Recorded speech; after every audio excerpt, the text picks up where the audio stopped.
नहीं प्रेजेंट है भैया।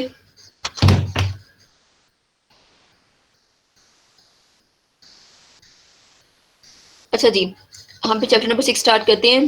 जब भी 3 बच्चे ज्वाइन कर लेते हैं तो सहरिश आप बेटे सीआर थी ना और जीआर थी ना? जी मैम। जीआर करिए। आपने बेटे ये ख्याल करना है कि जब ये बच्चे 245 एंड 252 जो है ज्वाइन करते हैं तो आप मुझे बताइएगा प्लीज, ठीक है? आप नजर रखिएगा। जी मैम। बेटे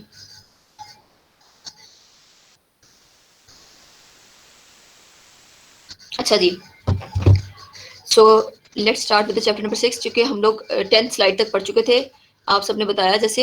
and let's start with the last slides, ठीक है जी? 1 मिनट, थोड़ा 2 मिनट और रुक जाएं, देख लेते हैं अगर और स्टूडेंट हमें ज्वाइन करते हैं कि नहीं, ठीक है?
ओके जी, तो जी we have covered till this matrix from ISO 9241 version, ठीक है? ये हम पढ़ चुके थे। आइटरेटिव डिजाइन एंड प्रोटोटाइपिंग वाला भी मैंने आपको पढ़ा दिया था। We have seen the some issues which we face while doing iterative design and prototyping। इन दोनों को करते हुए जो हमें कुछ इश्यूज होते हैं वो हमने इसमें डिस्कस किए थे। Please mute your mics please बच्चों। एनी वन ऑफ यू जिसका माइक अनम्यूट है प्लीज अपने माइक को म्यूट कर लो। Thank you for the cooperation जी। Next we have techniques for prototyping. मैं ये बात आपको पढ़ा रही थी इन आवर प्रीवियस लेक्चर, ठीक है जी?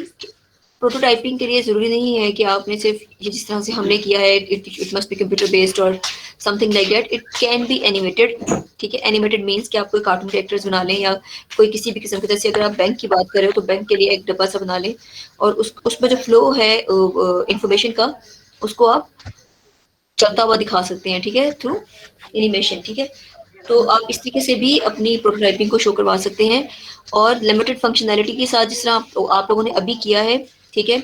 लिमिटेड सी फंक्शनैलिटी के साथ आपने अपने व्यूज को दिखाया, ठीक है? और आप इसके अलावा जो है बोर्ड पे भी करके दिखा सकते हैं। बोर्ड मीन्स कि जरूरी नहीं है कि आप सिर्फ उसको ऐसे ही करें। एक मिनट एक्सक्यूज मी।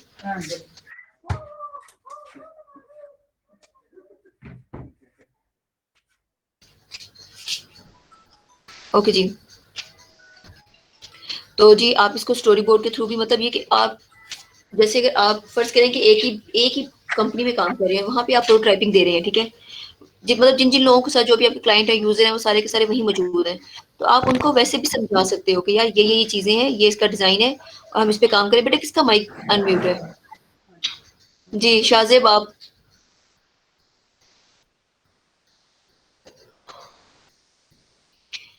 ठीक है जी, तो जी इसमें जो वार्निंग्स हैं, यानी कि कुछ जिसे कहते हैं ना कि आपको पहले वार्निंग साइंस आ जाते हैं। तो प्रोटोटाइपिंग करते हुए या फिर आइटरेटिव डिजाइन यूज करते हुए we must know few things. जब आप डिजाइन इनिशिएट कर रहे हो, डिजाइन बना रहे हो, ठीक है? जितनी अर्ली आप डिजाइन में गलती कर देते हो या जितनी जल्दी आप प्रोजेक्ट स्टार्ट करते हुए बिल्कुल इनिशियल स्टेजेस पे अपने लॉजिक बिल्डिंग में या डिजाइन मेकिंग में गलती कर लेते हैं, तो यू सफर अलॉट, ठीक है। कहीं ना कहीं यानी कि आपने शुरू में गलती कर दी है, ठीक है, और आप उसको एंड तक अपने साथ ही लेके चल रहे हैं, तो इट मीन्स कि यू विल सफर, डेफिनेटली सफर, ठीक है। तो बिल्कुल जितनी शुरू में आप जब चल रहे हो तो आप चीज को देखना होता है, क्योंकि शुरू में आपके पास काम कम होता है, आप प्लानिंग कर रहे हैं, आप लेके चल रहे हैं, डिजाइन लॉजिक तैयार कर रहे हैं, तो आपने ये देखना होता है कि आपकी शुरू में कोई गलती ना हो, क्योंकि शुरू की गलती जो वो एंड तक जब आपके साथ चलती रहती है तो आपको एंड में बहुत ज्यादा लॉस होता है। सो वाई मैं ऐसा क्यों कह रही हूँ, why am using the word loss, because this prototyping, this iterative design, these all are simply because of profit, ठीक है, business profit, business profit is associated with these, with all these things, ठीक है। हम इस सबको पढ़ ही इसलिए रहे हैं कि कैसे हम अपना बिजनेस प्रॉफिट बढ़ा सकते हैं and how can we control the loss, ठीक है। क्योंकि जनाब पहले देखो ये सब चीजें, ये डिजाइनिंग में जिस तरीके से, मैं यहाँ पे आपको एक एग्जांपल देती हूँ कि जैसे कुछ पहले साल चले जाएं, काफी पहले साल, पुरानी बात देख लें, people were not very much conscious about their houses, their look and feel, ठीक है। वो इतना ज्यादा इतने कॉन्शियस नहीं होते कि ना, अगर जैसे दीवार है तो if they want to fix hanging hook, तो वो जो ना उस हैंगर को वहां पे फिक्स कर देते थे, या वो स्क्रू करके और उस तरह करके, ठीक है। But nowadays people are very much conscious to use these screwed hangers, ठीक है। वो उसको यूज करते हुए वो सोचते हैं कि जनाब अगर मैं ये यूज करूंगा तो इसको करने के लिए मेरी दीवार खराब होगी, निशान पड़ेंगे, फलान फलान, और ये सब काम पहले से ही उन्होंने, जब वो डिजाइन कर रहे होते अपना घर, उसी टाइम पे इन चीजों को प्रोसेस करवाते हैं, ठीक है। ऐसा क्यों हुआ, ऐसा इस डिमांड को देखते हुए आपने देखा है नाउअडेज द एडहेसिव हैंगर्स और द मटेरियल लाइक एडहेसिव और ये चीजें, इस तरह की चीजें बहुत ज्यादा मार्केट में इन हो चुकी हैं, and people are going crazy for these type of things because they don't want to destroy their wall, they don't want to destroy their the look of their houses, ठीक है। तो जनाब आपने ये चीज देखनी है कि ये जो लोगों की डिमांड देखते हुए ही डिजाइनिंग में चेंजेस आए हैं, ठीक है। और ये डिजाइन में चेंजेस आना as per the demands, as per the requirements और as per the era of modern era of the time, ठीक है। तो जनाब ये चीजें जरूरी होती हैं, ठीक है, और वही लोग इससे फायदा उठाते हैं। तो जितनी मतलब कहने का ये है कि जो डिजाइन में यूजेबिलिटी चीज, देखिए यूजेबिलिटी जो चीज मैटर करती है, ये आप शुरू से प्रोटोटाइपिंग में देखते आ रहे होते हैं कि जनाब हमारी शुरू से जहां जहां हर स्टेज में प्रोटोटाइपिंग का फायदा ये है कि आप शुरू में देख रहे होते हैं कि आपको आपके सामने एक डेमो होता है, आप डेमो दे रहे होते हैं, आपके सामने एक चीज तैयार होती है, आप उसको देख रहे हो कि जनाब हाँ ये इज दिस यूजेबल और नॉट, ठीक है, यूजेबल फॉर फ्यूचर यूजर्स और नॉट, ठीक है। तो इसको देखते हुए आप स्टेप बाय स्टेप आगे जा रहे होते हैं। तो कहने का मतलब सिंपल सा ये है कि इन प्रोटोटाइपिंग और in iterative design it's warning sign कि जनाब आप शुरू में अगर गलती कर जाते हो, why you are creating prototyping, why you are doing this prototyping thing, because you don't want to you don't want to feel regretted at the end of the project, ठीक है। कि जब आपने प्रोजेक्ट बना लिया, प्रोडक्ट बनाने के बाद आप कहते हो काश यार शुरू में इसको देख ही लेते, इसीलिए आप प्रोटोटाइपिंग करते हो कि शुरू में आपको अपनी गलती पता चल जाए, शुरू में आप यूजर से फीडबैक ले लो और आप उसको करेक्ट कर लो, ठीक है। Next there is design rationale. What is rationale जी, ये क्या होता है, आप अक्सर अपनी लैंग्वेज में यूज करते होगे ना, कॉमन लैंग्वेज जिसमें आप बोल रहे हो, you use this word, so what is this. तो अब सारे बच्चे बैठ के गूगल करना शुरू कर देंगे, रहने दो, ना जाओ। मुझे आप लोगों का क्विक रिस्पांस चाहिए होता है, ताकि जो आप लोग सोचते हो या जो आप लोग बात करते हो वो आप मुझे बताओ। अगर आप वो नहीं बता सकते हो तो फिर ना बताओ जी। देखिए जी, आपने जब भी आप कोई काम कर रहे होते हैं, आप कोई डिजाइन करने लगते हैं, कोई प्रोजेक्ट तैयार करने लगते हैं, कोई असाइनमेंट बनाने लगते हो, ठीक है, उसके पीछे कोई लॉजिक होती है, ठीक है। तो इसी तरह जो आप, जिस तरह मैंने आपको बताया कि आप पहले जमाने में ऐसे हैंगर्स आते थे और अब नाउ दूस टाइप ऑफ डिजाइन, जो those type of hangers are old fashioned, ठीक है। तो अब जो नए हैंगर्स आए हैं, तो इसका मतलब है, आपको अगर मैडम के हैंगर की एग्जांपल दे रही हूँ, वैसे मेरे सामने एक चीज लगी हुई थी तो उससे मेरे दिमाग में वो चीज ये एग्जांपल आ गई है, ठीक है।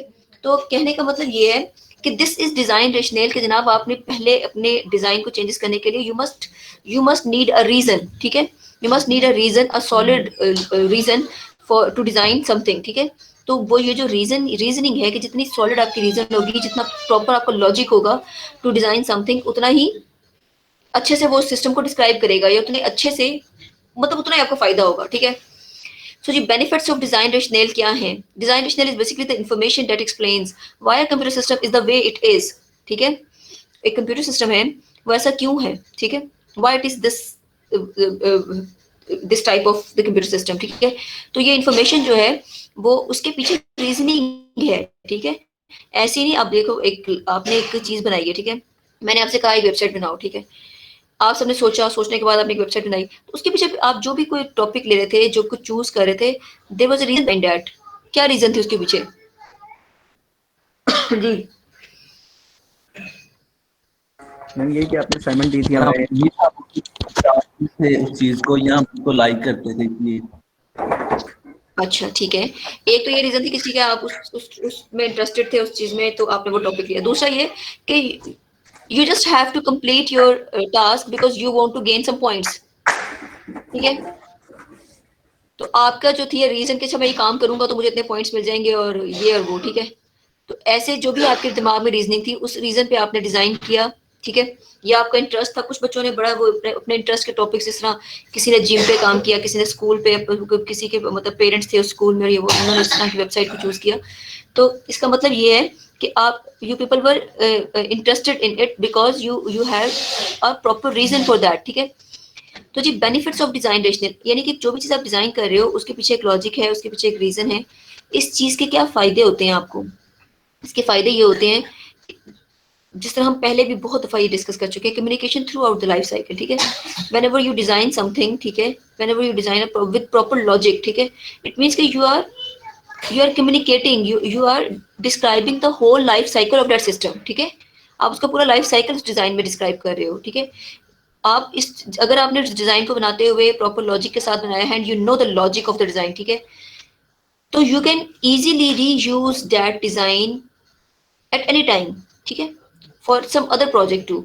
जैसे आपने एक दफा एक वेबसाइट आपने बना ली है, ठीक है, अब मैं आपसे कहूँ कि बेटे make a website for this type of purpose, ठीक है, for this type of business, so you will simply use your code, you will simply use your project, and you just modify it and create another website, ठीक है।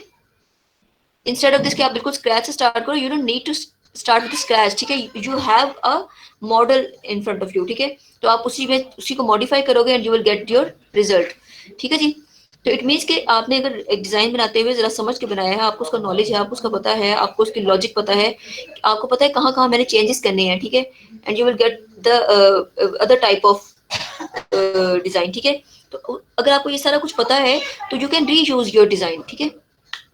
इनफोर्सेस design discipline, देखो बेटे, जब आप किसी logic के तहत या किसी रीजन के तहत कोई डिजाइन बना रहे हो, तो it basically enforces the discipline. Discipline means कि वो एक चीज बड़ा आपके पास एक पैटर्न आ गया, ठीक है। जैसे अगर आप लोगों ने एक काम किया और उस डिजाइन का एक डिसिप्लिन ये था कि जनाब आप सबको पता है कि आप चूंकि मार्केट ट्रेंड देखते हो, आपने देखा कि अगर मैं कोई ऑनलाइन कुछ बेचने की वेबसाइट बना रहा हूँ तो I must have some home page, जिसपे होम पेज होना चाहिए, गैलरी होना चाहिए, उसके बाद शॉप का पेज होना चाहिए, ठीक है, ऐड टू कार्ट होना चाहिए। सो दिस वाज द, आपसे कह लो कि this was the standard, this was the criteria जिसको हमें फॉलो करना है। तो आपने अपना डिजाइन फॉलो करते हुए, डिजाइन बनाते हुए इस रीजन को पीछे रखा, तो it creates a discipline for you, ठीक है। You know what is the next step, instead of this you must you might be confused what I should do, ठीक है। तो ऐसा आपने नहीं किया, you have the planning, you have the proper reason for the designing of that website, ठीक है। तो आपने उसी को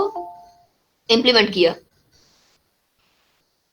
and whenever you design something, some product with proper reasoning, ठीक है, you must have the space, you must have the space to change that design for the complex products too, ठीक है। आपने एक सिंपल डिजाइन बना लिया है, देखो बेटे समझाने की बात सिर्फ इतनी सी है कि जब भी आप किसी भी चीज को, एक चीज होती है आपने डिजाइन करवा लिया है, ठीक है, डिजाइन करवाया और उसको आपने इम्प्लीमेंट करना है।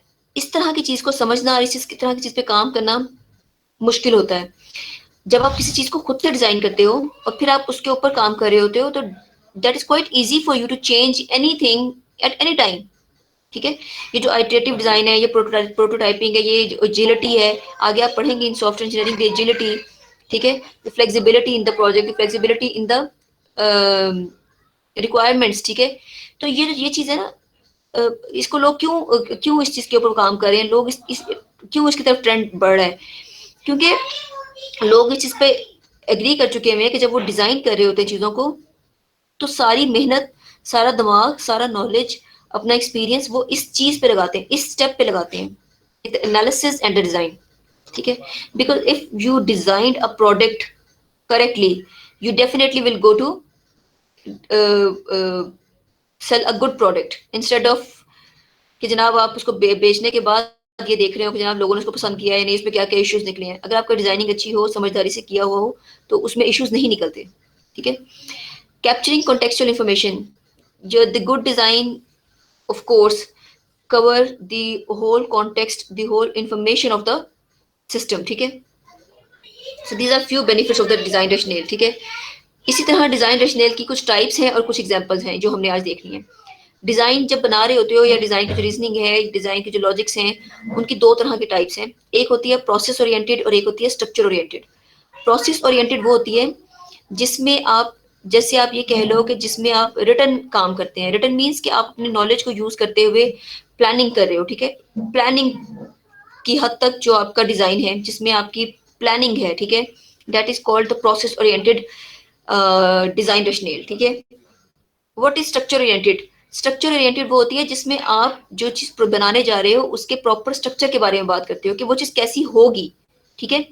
एक आपने पहले प्लानिंग की है कि जनाब हमने ऐसे काम करना है। जैसे फर्स्ट क्लास में आपको एग्जांपल देती हूँ, आप घर बनाने जा रहे हो, ठीक है, and you go for the, सबसे पहले आपने क्या करना, तो डिजाइनिंग क्या होती है किसी घर की। जी, आप लोग में से कोई इस बारे में कुछ नॉलेज रखता हो? आपने फर्स्ट करें कि आपने अपना घर बनवाना है, कंस्ट्रक्ट करना है, ठीक है। तो व्हाट इज डिजाइनिंग? डिजाइनिंग को क्या कहते हैं हम लोकल जुबान में? नक्शा तैयार करना। Yes, very good. उसका मैप तैयार करना, ठीक है। आपको पता है कि जब आप इस तरह तैयार करते हो तो आप दो मैप्स तैयार करते हैं, ठीक है। दो या तीन आपके मैप्स होते हैं, एक ही मैप नहीं होता। आप पहले जो मैप, एक मैप होता है बिल्कुल जो ऊपर का, ये दिखा रहा है कि जनाब कितनी इसमें स्टोरी होंगी और कितने रूम्स होंगे और क्या होगा, वॉशरूम क्या, इस तरह की चीजें आपने बना ली, ठीक है। दैट इज प्रोसेस ओरिएंटेड, ठीक है। Next there is structure oriented. Structure oriented means it will cover कि जनाब उसमें एक रूम के अंदर किस जगह पे आपकी कबर्ड होगी, उसके अंदर, मतलब कबर्ड को भी छोड़ दो, इससे भी ज्यादा डीप जाओ कि जनाब आपने जनाब कहाँ पे कुछ आपके पास सॉकेट जो है उसकी जगह कहाँ पे होगी, उसमें से कौन सी केबल आ रही होगी, वायरिंग किस तरह की होगी। तो ये सारी चीजें जिसमें आप कवर कर रहे होते हैं, जिसे आप कहते हो ना, हम लोग कहते हैं अपनी आम जुबान में, पता नहीं क्या कहते हैं, मुझे याद नहीं आ रहा, ठीक है। यानी कि ना आप ये कह लो कि जिसमें आप बिल्कुल detailed structure, detailed design discuss करते हो, दैट इज स्ट्रक्चर ओरिएंटेड। समझाने का मतलब सिर्फ ये है कि एक आप, जैसे हमने डीएफ, अच्छा डीएफडी भी आपने नहीं पढ़ी, वो तो कोई और सब्जेक्ट था, ठीक है। तो मतलब सिंपल सी बात ये है कि इसमें आप डिसीजन मेकिंग और अपना पेपर नॉलेज शेयर करते हो, that is process oriented. Structure जिसमें आप उसके हार्डवेयर के बारे में या फिर आप उसके स्ट्रक्चरल पॉइंट ऑफ व्यू से बात करते हैं किसी भी प्रोडक्ट के, तो आप कहते हो कि दैट इज स्ट्रक्चर ओरिएंटेड, ठीक है जनाब। सेकेंडली, इन स्ट्रक्चर ओरिएंटेड आप ये चीज भी अपने डिजाइन में ऐड करते हो, because you are going to, you are working on the hardware, ठीक है। तो आप ये भी देखते हैं, जैसे मैंने आपको सॉकेट की एग्जांपल दी, तो आप ये कहोगे कि यार यहाँ पे आपने फर्ज करें कि 8 केबल्स की जगह रखी है, ठीक है, इन योर डिजाइन, ठीक है। लेकिन जो मार्केट में आप जाके देखते हो, तो मार्केट में आपको 8 पिंस वाला वैसा सॉकेट नहीं मिलता है, ठीक है। या वैसा आपको वो नहीं मिलता है, एक आप कह लो कोई भी होल्डर कह लो, इस तरह की चीज नहीं मिलती है। तो आप क्या कहेंगे, आपको मार्केट में आपको 8 पिंस वाला मिल रहा है, ठीक है। आपने 12 के लिए खुद को तैयार किया हुआ है, अपना जो अपना मैप तैयार किया हुआ है। तो your design must be flexible enough कि जनाब आप उसको अपने मार्केट ट्रेंड के मुताबिक उसको ऑल्टरनेटिव उस पर यूज कर सको। तो in structure oriented you make changes according to the market trend, ठीक है। तो this is the structure oriented and this is the process oriented, ठीक है। इसको मैं आगे भी जरा एक दफा एक डिफरेंट एग्जांपल से भी समझाती हूँ। Next, in design rational we have 2 examples. The first is IBIS, issue based information system. देखो बेटे, एक कॉन्सेप्ट ये है, इस कॉन्सेप्ट को जरा देखिएगा। एक चीज ये होती है, आपको बैठे बैठाए ख्याल आया जनाब कि ना कोई नई चीज बनाई जाए, ठीक है, और ये एक चीज ये होती है। दूसरी चीज ये है जनाब कि आप पहले देखें कि पहले, अब आजकल जो चीजें चल रही हैं उसमें कोई नई चीज नहीं आती है, उसमें लोग पहले ये देखते हैं कि यार पहले जो मार्केट ट्रेंड्स हैं उसमें कौन सी चीजें बनती चली आ रही हैं और उनमें क्या प्रॉब्लम लोग फेस कर रहे हैं। जैसे फर्ज करें कुछ साल पहले तक एशिया में, ये हमारे जितने भी ये सारे, जिस तरह पाकिस्तान हो गया, इंडिया, इन कंट्रीज में ये ऐसा कोई ट्रेंड नहीं था कि जनाब ऑटोमेटिक मशीन से हम लोग यूज कर रहे हो, ठीक है। ये तो बाहर के, ये तो जिसे कहते हैं कि गोरों के मुल्क के थे ट्रेंड्स, ठीक है। लेकिन फिर लोगों ने देखा यार कि यार यहाँ पे हमें इसके लिए मेड रखनी पड़ती है, हमें ये करना पड़ता है, हमें वो करना पड़ता है, फलां है, इतनी मेहनत है, और फिर ये है, वो है। तो उसके लिए करते करते जनाब अडॉप्ट की गई ये चीज कि यहाँ पे भी आपने उसको लॉन्च किया, ठीक है। आपने कहा नहीं जी यहाँ पे भी ये चीज आनी चाहिए। सेकेंडली, जैसे मैंने आपको पहले एग्जांपल दी थी कि पहले हैंगर्स इस तरीके से आते थे, now people are moving towards adhesive material, ठीक है। तो जनाब ये जो ये चेंज है, इसको आपने देखने की रिसर्च करने के बाद देखा कि यार ये इशू है, इस इशू पे बेस्ड एक ऐसा सिस्टम आना चाहिए जिसको जो लोगों के लिए ज्यादा यूजेबल हो, ठीक है। इट मीन्स कि डिजाइन रैशनल के लिए लॉजिक क्या है, अगर आपको प्रोडक्ट डिजाइन करने लगे तो उसकी लॉजिक जो है, आपने ये देखी कि पहले कोई ऐसी प्रॉब्लम देखी जाए, इशू बेस्ड कोई सिस्टम निकाला जाए कि लोग उसको इस्तेमाल कर रहे हो लेकिन उसमें कुछ मसले हों, तो आप उनको करेक्ट करने के लिए या उनको मॉडिफाई करने के लिए, उनको ठीक करने के लिए कोई सिस्टम बना के मार्केट में ले आए, ठीक है। एक चीज ये होती है, ठीक है। दूसरी चीज ये है डिजाइन स्पेस एनालिसिस, ठीक है। ये भी वैसे वही चीज है कि जनाब आप इसमें ये है कि आप एक बनी बनाई प्रोडक्ट में ना इश्यूज देख रहे हो, आप लोगों से क्वेश्चंस करें या लोगों से वैसे पूछ के कि जनाब उन्हें किस किस्म की चीज की रिक्वायरमेंट है, उस तरह की चीज जो है उसको आप उसमें लेके आए। यानी कि फर्ज करें कि लोग चीज इस्तेमाल कर रहे हैं और आपको लग रहा है कि आप लोगों से पूछें कि जनाब ये ठीक है, क्यूरीज बेस्ड, ठीक है। डिजाइन स्पेस एनालिसिस ये होता है कि इसमें आप लोगों का फीडबैक लेते हैं और फीडबैक लेने के बाद आप उसमें उस डिजाइन में चेंजेस करते हैं और नई प्रोडक्ट को लेके आते हैं। इशू बेस्ड इंफॉर्मेशन सिस्टम और डिजाइन बेस्ड, इसमें फर्क जो है, इशू बेस्ड ये होता है कि आप रिसर्च करते हो, खुद ही से देखते हो, ठीक है, कि कोई ये चीज चलती आ रही है, इसमें आपने लोगों से नहीं पूछा होता, इसमें आप लोगों का फीडबैक नहीं लिया होता, ठीक है। ये आपने खुद से अपने तौर रिसर्च की हुई है, ठीक है। कंपनी है उसने खुद से रिसर्च की, उसने देखा है कि जनाब इस तरह की चीज जो है हमें इसको मार्केट में लाना चाहिए, ठीक है, क्योंकि लोग पहली वाली चीज में इश्यूज महसूस कर रहे हैं, ठीक है। एक चीज ये होती है कि आप जनाब खुद से फीडबैक लेते हैं जा जाके लोगों का कि उनके पास वो प्रोडक्ट मौजूद है कोई पहले से, ठीक है, स्ट्रक्चरल प्रोडक्ट मौजूद है, ठीक है, उस पे आप बेस्ड उनके कुछ प्रॉब्लम्स हैं या उनकी रेजर्वेशन हैं और उस पे बेस्ड आप सिस्टम बनाते हैं। तो ये दोनों एग्जांपल्स है, दोनों वैसे एक जैसी ही हैं, लेकिन सिर्फ आप ये कह लो कि एक रिसर्च बेस्ड और एक जो है उसमें आप खुद से जाके क्वेरीज पूछ रहे हैं, ठीक है। तो इशू बेस्ड इंफॉर्मेशन सिस्टम जो है, इसमें जनाब तीन चीजें हैं, इसके जो एलिमेंट्स हैं इशू बेस्ड इंफॉर्मेशन सिस्टम, तीन चीजें हैं। आईपीए, इसको हम कहते हैं आईपीए, मेन एलिमेंट्स में हम इसको कह देते होते हैं आईपीए, ठीक है।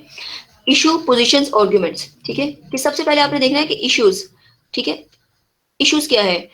अच्छा बेटे एक चीज देखें, फर्ज जैसे हम मशीन की बात कर रहे थे, तो आपने देखा कि जनाब आपने पहले ये ट्रेंड सेट चेक किया कि लोग यार ये लोगों का एक इशू है, ये आपने खुद से रिसर्च की कि यार ऐसा इशू लोगों को फेस करना पड़ रहा है, तो why not introduce an automatic machine, ठीक है। तो ये it was a root issue, ठीक है, to create to introduce a automatic machine, to introduce an automatic machine, ठीक है। ये आपका रूट इशू था। उसमें बाद में आपने देखा कि यार it's not as easy as it is looking, ठीक है। तो आपने देखा कि जनाब इसके लिए तो हमें we need this type of tub, ठीक है, जो ड्रम है उसका बीच का टब हमें इस तरह का चाहिए, उसकी मोटर इस तरह की चाहिए, उसके लिए मशीनरी इस तरह की चाहिए, उसके लिए स्मार्ट सॉफ्टवेयर चाहिए, हमें टच सिस्टम चाहिए। ये सारी चीजें आपने देखी तो आपके पास देयर आर मेनी सब इश्यूज, ठीक है। इस एक मेन इशू के यू फाइंड सब इश्यूज, ठीक है। आपने इसके सब इश्यूज भी निकाल लिए। नाउ positions, अब आप क्या करोगे, when you have a root issue and the sub issues, then you will prioritize your issues, ठीक है। आप उसमें देखोगे कि किस इशू को आपने किस पोजीशन पे रखना है और किस पोजीशन पे उस पर काम होना चाहिए, ठीक है। फर्ज करें ना कि जैसे आपने ड्रम का इशू, तो आपने कहा ठीक है यार ये तो हमने चाइना का ऑर्डर कर दिया, आपने वहां से मंगवा ली, क्योंकि यहाँ बनते ही नहीं वैसे टब्स, ठीक है। अब सॉफ्टवेयर आपका एक इशू है, आपने देखा कि पहले ड्रम मंगवाना चाहिए या पहले हमें सॉफ्टवेयर तैयार करना चाहिए। तो इस पे आपके पास आर्ग्यूमेंट्स है। आर्ग्यूमेंट्स मीन्स जो लोग आपके पास उस पर काम कर रहे हैं, ठीक है, जो टीम है आपकी, जो सारे बैठ के उस पर काम कर रहे हो, you people will set the relationship, ठीक है। आप देखोगे कि जनाब वो सारे लोग बात करेंगे, जैसे आप 10 लोग एक प्रोजेक्ट पे काम कर रहे हो, तो 10 के 10 लोग will give the arguments either in the favour of the project और इन द और एट द ऑपोजिट साइड, ठीक है। तो उन दोनों में से वो बताएंगे, लोग अपना अपना देंगे कि हाँ यार हमें पहले सॉफ्टवेयर पे काम करना चाहिए, क्योंकि वो रेडी हो गया, हम उसको सिमुलेट करके देख लेंगे कि हम ऐसी कोई चीज बना सकते हैं नहीं, इंस्टेड ऑफ दिस कि हम उसका हार्डवेयर मंगवा रहे हैं, बाद में पता चले कि यार हमारे से तो उसका सॉफ्टवेयर ही नहीं बन रहा, ठीक है। तो ये वाइजली आपने सोचा, ठीक है, या जिस भी तरह सोचा, फर्ज करो कि आपने सोचा पहले हार्डवेयर ही मंगवा लें, जो भी आप लोगों का आप इसका म्यूचुअली आपने इस पे डिसीजन लिया। तो IPA मींस कि पहले आपने इशू देखा, रूट इशू, उसके सब इश्यूज देखे, उनको पोजीशन किया, ठीक है, कि किस इशू पे पहले काम करना चाहिए, ठीक है, फिर आपने या किन इश्यूज पे साइमल्टेनियसली काम होना चाहिए, ठीक है, तो वो सब चीजें आपने देखने के बाद उस पर काम स्टार्ट कर दिया, ठीक है, दैट इज IPA, ठीक है। ये IPA जो है ये थ्योरेटिकल IBIS है, ठीक है, मतलब IBIS कोई आपसे पूछे तो आपके दिमाग में जो सबसे पहले चीज आनी चाहिए that is IPA, issue, position, arguments, ठीक है। एक है इसके बाद ग्राफिकल IBIS, ठीक है, कि ये जो चीज हमने IPA में पढ़ी है ना, इसको हम GIBIS करते हैं, ठीक है, इसको ग्राफिकली रिप्रेजेंट करते हैं लाइक दिस, ठीक है। एक minute, let me admit few students. जी जनाब, आपने कहा जनाब इसको ग्राफिकल IBIS कर लो, graphical issue based information system. तो इसमें आपने वही IPA को सिर्फ एक पिक्चर के थ्रू बता दिया कि जनाब ये देखो ये इशू है, ठीक है, मेजर इशू है, इसके ये सब इश्यूज हैं 3। अब आपने आर्गुमेंट के बाद इनको पोजीशन देनी है, ठीक है।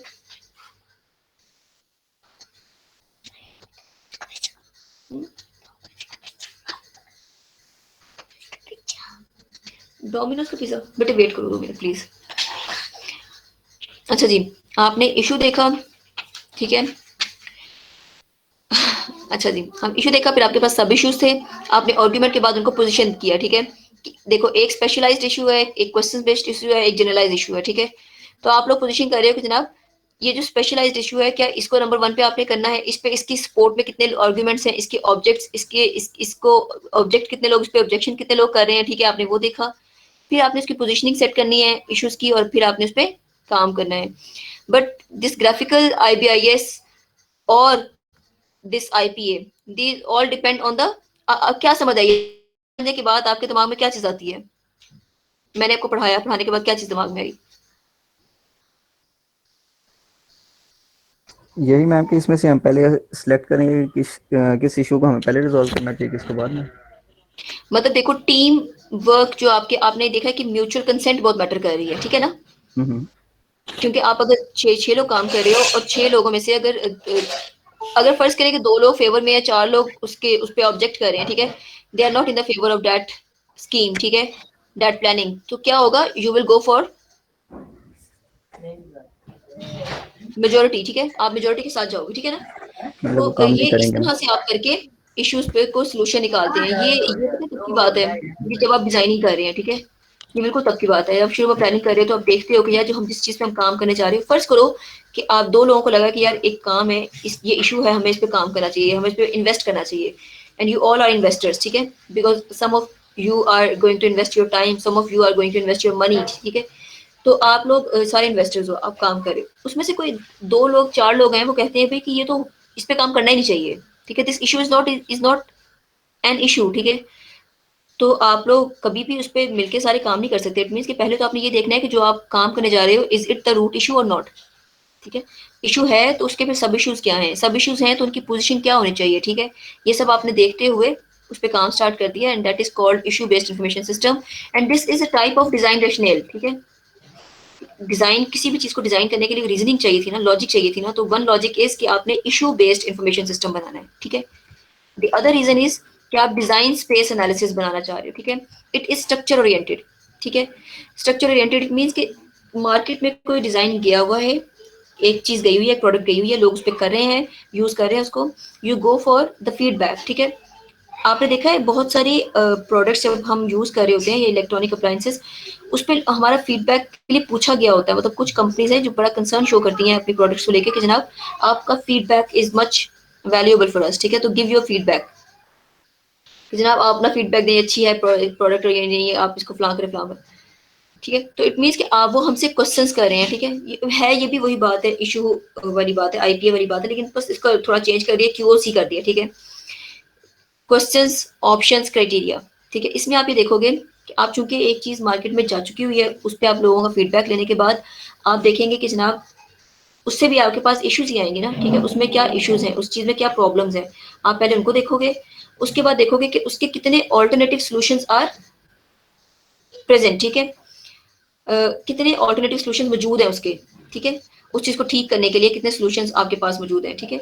इसमें आप सजेशंस नहीं दे रहे, इसमें you are working on the solutions, ठीक है, कि आपने इसके कितने पॉसिबल सॉल्यूशंस हैं, इसको ठीक करने के कितने सॉल्यूशंस हैं, आपने ये देखना है, ठीक है।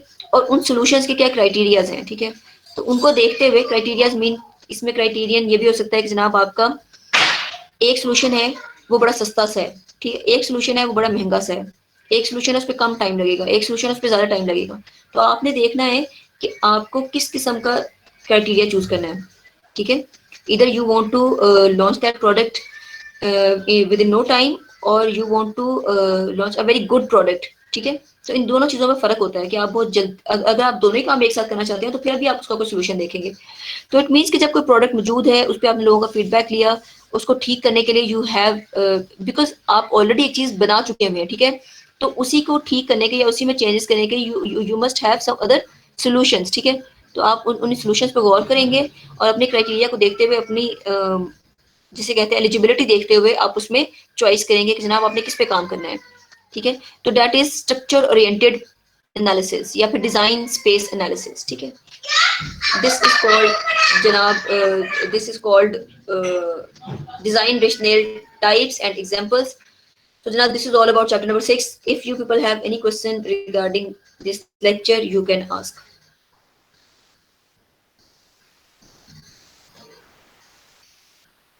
अच्छा जी बेटा, आज हमारी लास्ट क्लास थी, यहाँ तक है आपका सारा का सारा कंटेंट फॉर द पेपर, ठीक है। नेक्स्ट वीक आप लोगों के पेपर्स होंगे, होप सो, ठीक है जी। नेक्स्ट वीक हाँ पेपर पैटर्न बता रही हूँ, ठीक है। पेपर पैटर्न यही है बेटे, देखो जरा से गौर से सुन लेना मेरी बात, ठीक है। पेपर में ऑफ कोर्स मैं आपको ये नहीं पूछूंगी कि बेटा डिस्क्राइब डिजाइन रेशनल, ठीक है, and the types of design rational, ऐसे तो नहीं अब पूछा जा सकता ना। हाँ अगर ट्रेडिशनल एग्जाम होता तो ऐसी चीजें जरूर पूछी जाती, ठीक है, क्योंकि आप पेपर आसान रखना होता है, बच्चों ने उसको करना होता है, नंबर लेने होते हैं फला फला, ठीक है। लेकिन अब चूंकि पेपर ओपन बुक है तो ऐसा मैं बिल्कुल भी नहीं पूछूंगी, ऐसा कोई what is this what is फला, ठीक है। जितना कुछ पढ़ाया है मैंने यही सब कुछ होगा, लेकिन व्हाट इज नहीं होगा, मे बी अप्लाई हो, ठीक है, कि apply that logic on this, ठीक है। इस तरह करके पेपर होगा, आपने यूज यही कुछ करना होगा, लेकिन ये सारा डेटा आपके सामने होगा। यू डोंट नीड टू, आप कह लो कि इसको रट्टे लगाने की जरूरत नहीं है आपको, ठीक है। आपके सामने सब चीजें होंगी, आपने बस उसको यूज करना है, देखना है कहाँ से क्या चीज पढ़नी है, आपने उसके बाद उसको इस्तेमाल करना है। तो बस पेपर स्मार्टली कीजिएगा, बहुत मुश्किल नहीं बनाऊंगी, ये देखते हुए कि आप सब थर्ड सेमेस्टर के स्टूडेंट्स हो। सेकेंडली ये कि कुछ क्वेश्चंस एक आधा अगर आसान होगा तो कुछ मुश्किल भी होंगे। जी बेटे। मैम जैसे आप ये अप्लाई वाला क्वेश्चन कह रही हैं, इसका आप कोई एग्जांपल दे सकती हैं, मतलब कोई क्वेश्चन बोल के उसका जवाब बता दीजिए, किस तरह किसका जवाब दे। अभी बताती हूँ, वो क्विज वाले बच्चे आ गए 245 मैम टू, 2 स्टूडेंट्स प्रेजेंट हैं, 42 मिसिंग है। ओ बेटे क्विज नहीं देना,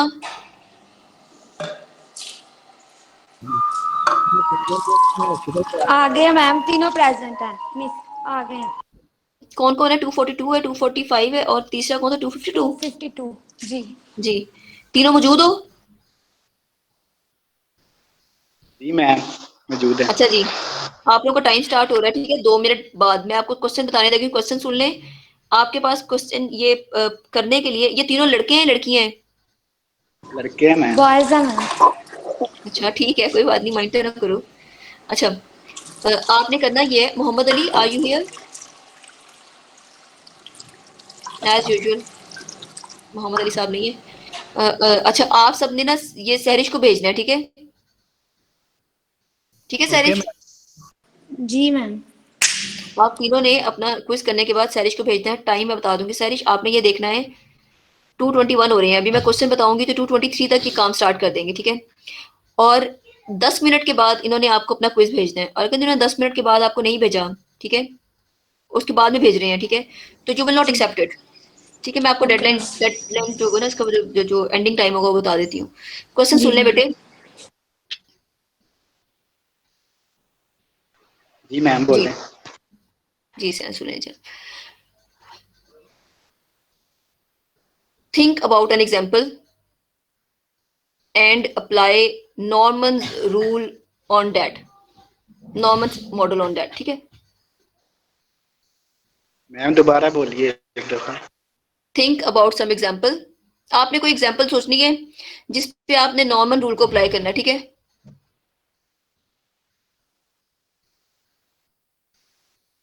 ये ठीक हो गया मैम। बस ओके। स्टार्ट हो गया टाइम तुम्हारा। मैम को आपने लास्ट टाइम जो की प्रेजेंटेशन हुई थी उसमें आपने कहा था कि उसकी लिस्ट आपको मार्क्स की सेंड कर दूंगी, वो नहीं आपने शेयर की, स्टूडेंट्स पूछ रहे थे। ओ यार, वो मैंने अभी का नहीं कहा था, मैंने कहा था कि जब एंड में तुम लोगों को भेजूंगी, ये सब 75 नंबर का पेपर हो जाता है ना, उसके बाद भेजूंगी। जी ठीक है, ओके थैंक इकट्ठे ही यू। भेजूंगी ना एक ही दफा, ठीक है? Okay ma'am. अच्छा जी, ठीक है बेटे। तो इसी तरह के क्वेश्चंस पूछूंगी आपसे फाइनल में भी, ठीक है? तो ये थोड़ा सा सोच लीजिएगा कि अच्छा यार ये चीज इस तरह के आसान सा पेपर होना है, इतना ज़्यादा सिलेबस है ही नहीं। चैप्टर नंबर 6 तक आपके सारे सिलेबस हैं, गूगल क्लासरूम पे सारा का सारा डेटा, सारा का सारा कोर्स कंटेंट जो है वो अपलोडेड है, आप उसको देख लीजिएगा। और बस। मैम जी। क्रोम में अगर हम किसी भी वेब पेज पे जाएं तो उसको इंस्पेक्ट की ऑप्शन होती है जिसमें सारा HTML का हम्म। कोड पड़ा होता है उस वेब पेज का हम्म। ना, तो वो क्यों दिखाया शो कराया जाता है, और अगर कराया जाता है अगर हम उसमें कोई इम्प्लीमेंटेशन करते हैं तो वो कोई वैल्यूएबल होती है या नहीं?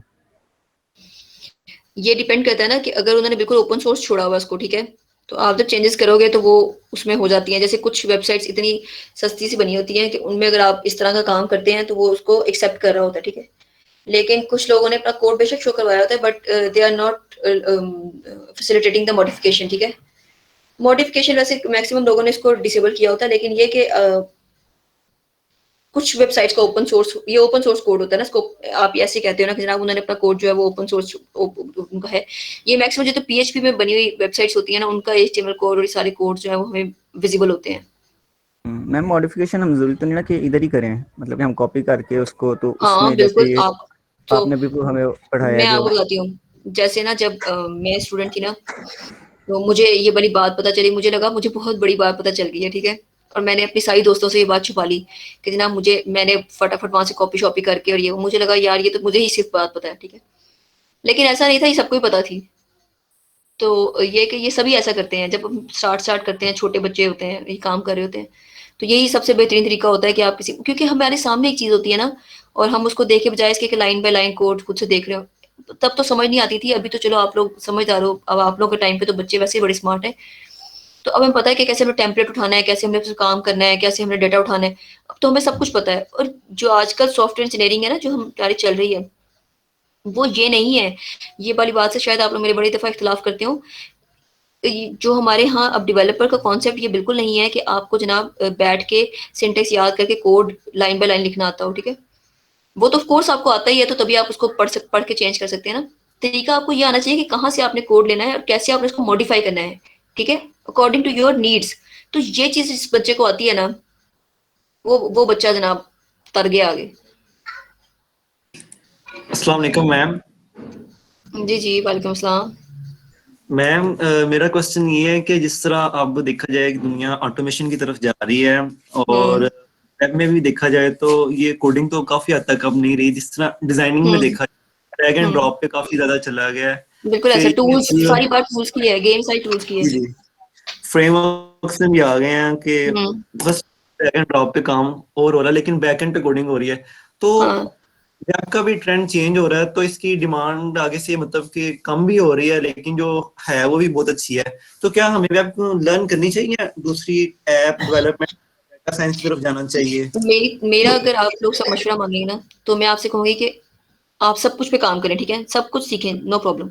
लेकिन जो चीज अपनी स्ट्रांग रखें ना, वो डेटाबेस रखें। जो आगे सबसे ज्यादा काम हो रहा है ना, वो अब डिफरेंट तरह की टेक्नोलॉजीज आ गई हैं जो कि बेस डेटाबेस पे खड़ी होती हैं, ठीक है? पावर BI, ठीक है, और बिग डेटा, इस पे बेस्ड सारी। पावर BI बहुत बहुत बहुत इन डिमांड जो है आजकल है, ठीक है? तो आप अपनी जो मेजर चीजें जैसे कहते हैं ना, अपनी स्किल इंप्रूव करें, वो डेटाबेस में अपनी क्वेरीज लिखना, जॉइंट्स लगाना और ये सब, ये इसको बड़े अच्छे तरीके से सीखिएगा और इसमें इसमें ज्यादा काम कीजिएगा, ठीक है? क्योंकि अभी फिलहाल यही इन डिमांड है। ओके, तो मैम डेटा साइंस के बारे में मतलब कि क्या ख्याल डेटा है आपका? Science, data science, yes. Time, data science, ये जो टाइम है अभी, ये डेटा साइंस का ही है। ओके।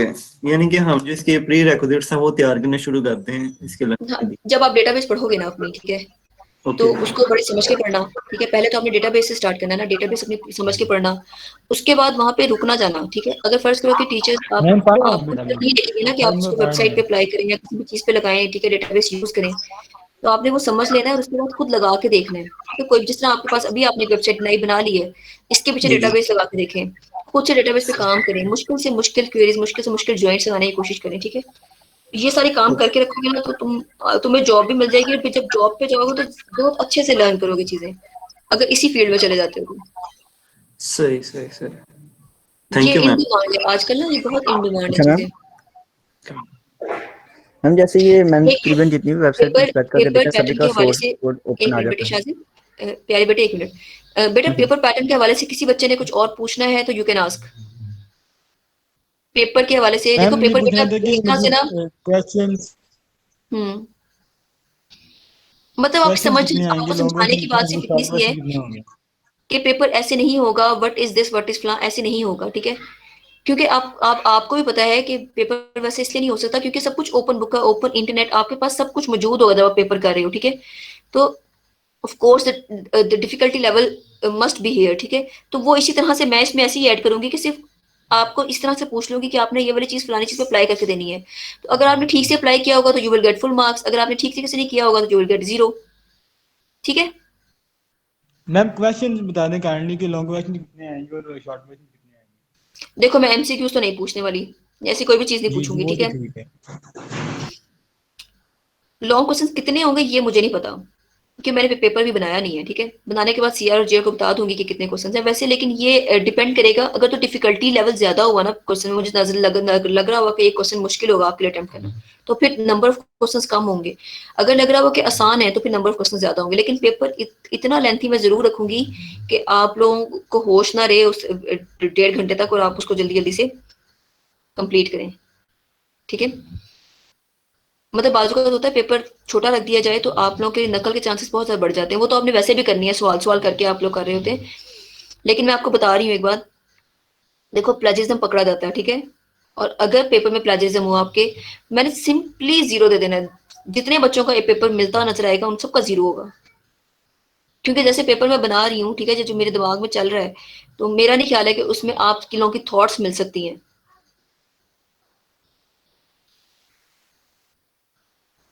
ठीक है जी। क्योंकि आज एक पेपर तो मैम हुआ, ठीक है, तो उसमें मैम बच्चे इसमें ने क्या जिसने किया, किया होगा उसका क्या कसूर होगा? तो उसका क्या कसूर है कि वो शेयर कर रहा है। आप लोग अभी, आप सब मौजूद है ना, आप सबको मैं कह रही हूँ कि आप लोग अपना पेपर करने के बाद शेयर ना कीजिएगा अपने क्वेश्चंस, क्योंकि अगर आप क्वेश्चन शेयर करते हो मुझे पता चल जाता है, ठीक है। अगर तो नहीं पता चला तो बल्ले बल्ले, अगर पता चल गया तो जीरो, ना सिर्फ जीरो बल्कि पूरे पेपर में जीरो, 75 में से जीरो दूंगी मैं आपको।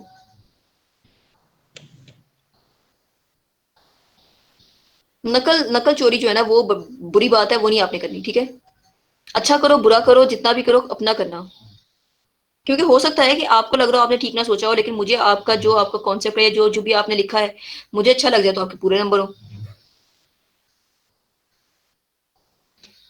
ठीक है जी। पेपर बहुत मुश्किल नहीं बनाऊंगी, बार बार बता रही हूँ, आसान बनाऊंगी, सिर्फ समझ के करना और अपना करना।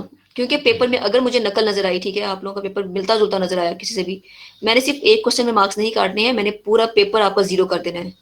फिर आप जहां मर्जी जाके चैलेंज कर लीजिएगा, ठीक है।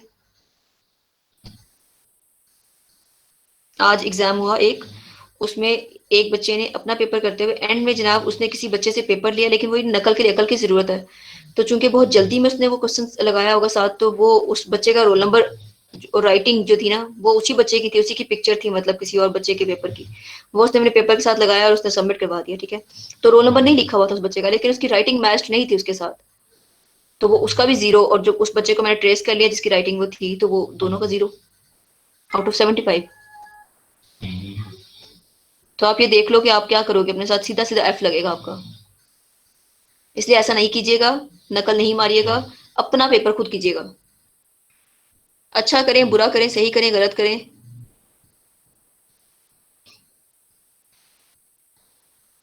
ठीक है जी। ठीक हो गया मैम। चलो गुड, शाबाश। चैट बॉक्स में अपने अपने रोल नंबर लिख दो, फिर जाना चाहते हो तो चले जाओ। सैरिश, वो जो क्विज वाले बच्चे हैं, क्विज वाले बच्चे अपना पेपर जमा करवा दें, लास्ट मिनट है बेटा आपके पास। सैरिश, अगर आपको 32-33 तक इनका पेपर मिलता है तो ठीक है, नहीं तो फिर वो 0 है। Okay ma'am. मैम एक क्वेश्चन था। मैम ये क्वेश्चन कि हम ये जो नेक्स्ट डेज हैं 3 दिन में हम पेपर की प्रिपरेशन करते हैं, जो अगर हमारे कॉन्सेप्ट वगैरह को मिसिंग हो या क्वेश्चन वगैरह हो तो हम किस तरह कॉन्टेक्ट करते हैं? देखो मैं एक बात बताऊं, अगर तो तुम लोग, सिंपल सी बात है, इस इतना ज्यादा तो सिलेबस भी नहीं है कि बैठ के परेशान होते रहो। सिर्फ एक दफा ना, सिर्फ एक दफा चीज सिर्फ गो थ्रू करते जाना। रट्टा तो तुमने लगाना नहीं है, तुम्हें पता होना चाहिए कि किस वाले चैप्टर में कौन सी वाली चीज कहाँ पे है और उसका क्या मतलब मैंने बताया था, ठीक है? बस उतना सा अपने जी दिमाग जी में रखना। बिल्कुल मैम, सिर्फ रिव्यू लेना है, सिर्फ रिव्यू लेना है। हाँ, रिव्यू लेना आपने। फिर जब आपके पास क्वेश्चन पेपर आता है तो उसको, स्टेटमेंट को समझने के बाद आपने देखना है कि मैंने किस स्लाइड पे जाना है, कहाँ से मैंने चीज देखनी है और फिर मैंने उस पर क्या सर्च आउट करना है और इसका आंसर लिखना है, ठीक है? देखो यस मैं एक मैम बात ये बताऊं, मैं ऐसा पेपर बिल्कुल भी नहीं दूंगी। मैं भी बता रही हूँ कि एक चीज होती है कि आपको लगता है कि स्टेटमेंट मैडम ने नेट से उठाई होगी, तो आप उसको गूगल पर डाल डाल के चेक कर रहे हो और फिर परेशान हो रहे हो, देख रहे हो। ऐसा मैं बिल्कुल भी पेपर नहीं बनाऊंगी, मैं भी बता रही हूँ आपको। तो जब आपको कुछ पूछा जाएगा तो आपने उस पर अपना ब्रेनस्टॉर्म करना है, आपने सोचना है कि जनाब इस वाली चीज पे मैं ये चीज लगा दूं साथ, ठीक है? जब आप ऐसा लिखोगे आपका पेपर यूनिक होगा और आप you will get good marks. लेकिन अगर आप कंफ्यूज होते हुए, देखते हुए ऐसे कहीं से उठा के लिखते हो सकता है कि वो चीज आप उसके साथ रिलेट ही ना कर रही हो। तो बस सिर्फ स्टेटमेंट समझ लेना और उस पे बेस्ड आसान आसान से जवाब होंगे, वो आप देते जाना। बस नहीं सवाल मैम, समझ मैं लेना। कह रहा हूँ कि हम ना प्रिपरेशन करते हैं थोड़ी सी, तो अगर हम सैटरडे वाले दिन आपसे एक सेशन रखवा लें, इसमें अगर हमारे क्वेश्चन हुए, जरूरत हुई तो हम आपसे कोई 1-2 क्वेश्चन करके कॉन्सेप्ट क्लियर कर नहीं, देंगे। ऐसा क्यों नहीं करते कि मैं पेपर आपको अभी भेज देती हूँ, हैं, आज बनाने के बाद आप सारे इसको सॉल्व करके मेरे साथ सेशन रख लो। ये नहीं सही है?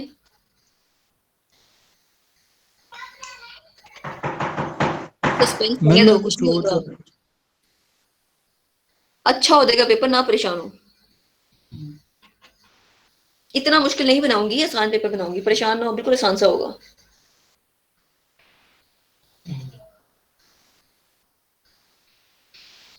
फायदे आप लोगों के लगे हुए, मुश्किलें तो सारी हम लोगों के लिए हैं, टीचर्स के लिए। ऑनलाइन पेपर चेक करना एक अजाब है, ऑनलाइन पेपर देखना, उसके बाद जो आप लोगों ने गन दिखा हो तो उसको समझना बड़ा मुश्किल काम है। तस्वीर इतनी बुरी खींची होती है, उसको भी समझना बहुत मुश्किल काम है। फिर उसके बाद जनाब वो जो आपकी क्या नाम है, पहले पेपर बनाना इतना मुश्किल है जनाब कि ये देख लो कि ये बच्चे कॉपी पेस्ट ना कर लें और ये वो। तो सारी चीज मुश्किलें हम लोगों के लिए, आप लोगों के लिए क्या है, ना तैयारी करनी है ना कुछ और, बस डेटा सारा मिला हुआ है, उल्टा सीधा लिख के तो भेज दो। मौजें वैसे बच्चों की लगी हुई है ऑनलाइन सिस्टम में है। मैम वो हार्ड कॉपी में चेक कर रहे हैं कि सॉफ्ट कॉपी में चेक कर रहे हैं? क्या मतलब? हम, मुझे जो आप भेजोगे वो तो आपकी पिक्चर्स हैं, ठीक है? जो लिखा हुआ आपने लिखा है वो रिटर्न चाहिए ना, पेपर आपको रिटर्न होना चाहिए। आप उसको बैठ के उस पर नहीं कर सकते, कंप्यूटराइज नहीं कर नो सकते, नो ठीक है मैम, ना? हम्म। नहीं नहीं मैम, मैं कह रहा था कि जब हमने सेकंड सेमेस्टर के पेपर दिए थे तो नवीद अहमद साहब कह रहे थे कि जो आप पेपर भेजेंगे उनका प्रिंट आउट निकाल के टीचर्स को मिलेंगे, तो मैं आपसे ये पूछ रहा था आपको प्रिंट आउट मिल रहे हैं कि आप सॉफ्ट नहीं कॉपी में नहीं नहीं चेक कर नहीं, रहे हैं? कोई प्रिंट आउट नहीं मिले। मतलब मैंने तो बच्चों के पेपर ऑनलाइन चेक किए थे। ओके हो गया। प्रिंट आउट निकाल, बिल्कुल वेरी फनी। मैं भी अच्छा यही जी। सोच रहा था कि इतने प्रिंट आउट कहाँ से निकालेंगे ये हाँ, बच्चों के निकाल के देंगे। और निकाल के देखो, आप तो ईमेल भेजते हो सिर्फ टीचर को, ठीक है? और टीचर ही स्यापा सारा का सारा भुगत रहे हैं। एग्जामिनेशन वाले और सारे के सारे तो बस बैठे हैं वहां, मौजे कर रहे हैं।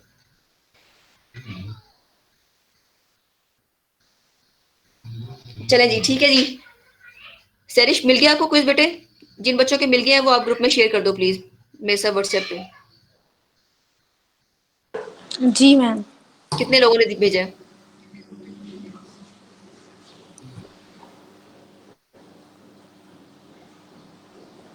मैम अभी तो किसी का भी नहीं रिसीव हुआ मुझे। तो बस किसी का भी नहीं है, फिर इसका मतलब 0 है तीनों का।